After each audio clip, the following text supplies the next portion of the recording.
The story that I admit it just shows how good Brian Daboll is.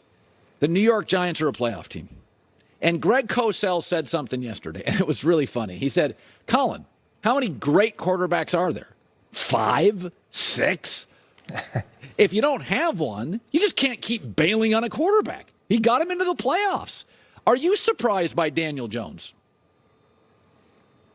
Yes, I am surprised by Daniel Jones, but I'm less surprised because of Brian. And Brian was my quarterback coach for me at the Jets. He was my offensive coordinator for me at the Browns. And I know how smart he is. I know how thorough he is. And he's got a great way of relating to players. And he's got a great way of taking complicated things and making them a lot simpler.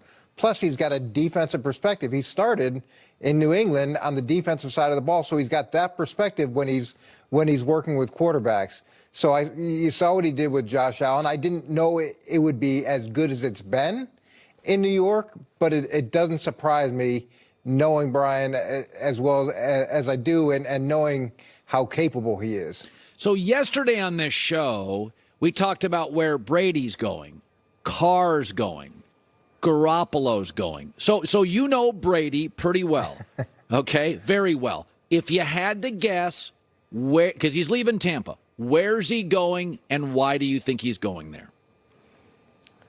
Well, I got on your train early on when you thought San Francisco would be the spot, and I think that's the perfect spot.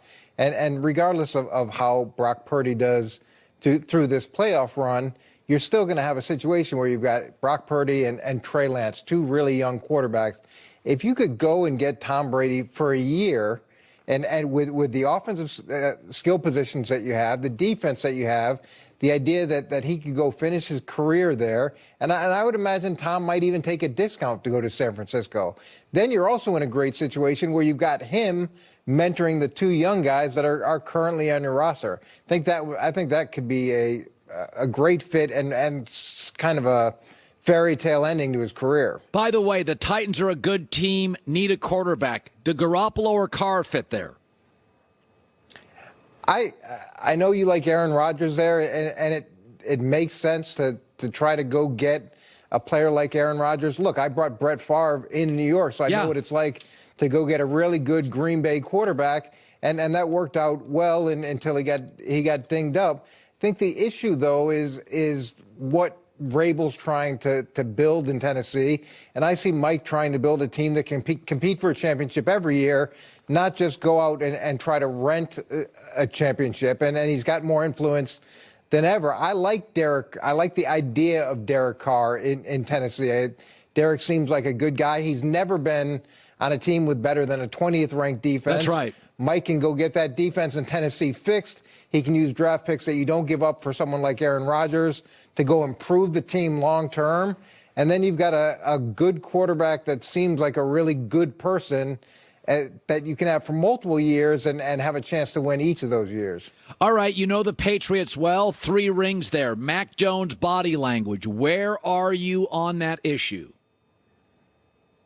I hate it. I hate it. And I think it was Julian Edelman that talked about it. It's one of those things where when you see guys, you'll see it in the secondary. Someone gives up a big play, and one DB points at the other DB. That's not about getting anything right. That's about assigning blame. Hey, it wasn't me. It wasn't me. It's the same thing with quarterbacks when they point at their wide receivers. That has nothing to do with getting anything fixed. If you want to fix it, you go to the sideline and you talk to that player and you get it fixed. The last thing you want to do is point blame and try to take the pressure off yourself. It's not right. It's not right. It's not what you should get from your leader. It's not that he doesn't have things that he can fix himself. And it's a little bit different than when you see Tom Brady have frustration. And usually Tom's is on the sideline. It's not necessarily on the field. It's not on brand. It's not what you do in New England. And it shouldn't be done. It's not right. Well, Tom's got 7 rings. So the reality is Kobe Bryant or MJ could bark. It's different than a guy off the bench barking. Success has its privileges. So I'm going to give us Peyton Manning can bark a little, right? Yeah, and he's 45 years old. He's practically a father figure out there. So yeah, he's got the legitimacy. He's got all those different things that Mac Jones has. None of those things. And look, the last thing you want to do is be creating extra tension in an environment that's already tense. You know Jim Harbaugh very well. I hope he stays at Michigan because I think he means more to college football. I think he'd succeed wherever he goes. He's a very unique guy. But in college, Eric, I can argue no crazy billionaire owner, no power-hungry GM. He can kind of run the show. If he wants to pivot to a new defense or a new coordinator, he doesn't have to ask anybody. He can just do it. Your takeaway on him as an NFL, because I would think with a 44-19-1 record, everybody would want him. Maybe not as much as Sean Payton, but he'd be number 2. Minnesota passed. It looks like, to some degree, NFL people are a tad apprehensive because Jim wants control. That's my takeaway. What's yours? I think Jim would be a great solution for a lot of clubs that are looking for a head coach. And look, Jim is as authentic a football coach as you're going to find. That's all he cares about. And what you see is what you get. But the other thing that's great about Jim Harbaugh is he's not held to conventional wisdom. And I've shared this with you before. We used to talk about things that were outside the box, and he'd say, we're the San Francisco 49ers. We can do whatever we want. And that's the type of thinking that you need to have in order to stay ahead of the curve, whether it's in college football or the league. And he'll be able to go in, infuse energy. He'll be able to go in and infuse toughness. He'll look at things creatively. He didn't have total control in San Francisco. I'm not sure how much control he'd necessarily want, but he'd also be willing to work with someone else to make sure you're getting to the best place. That's what Jim wants. Jim wants to just get to the best place. It's not about Jim pacifying his ego or having total control. He just wants to get to the best spot for the team. All right, Jets aren't starting. I think they're starting Flacco this weekend. Is that a sign to you? Is that a signal to you? Yeah, look, I know that Robert said that he should take some time away and maybe go read a book and all those things. And I get that. They're saying you need to hit the reset button.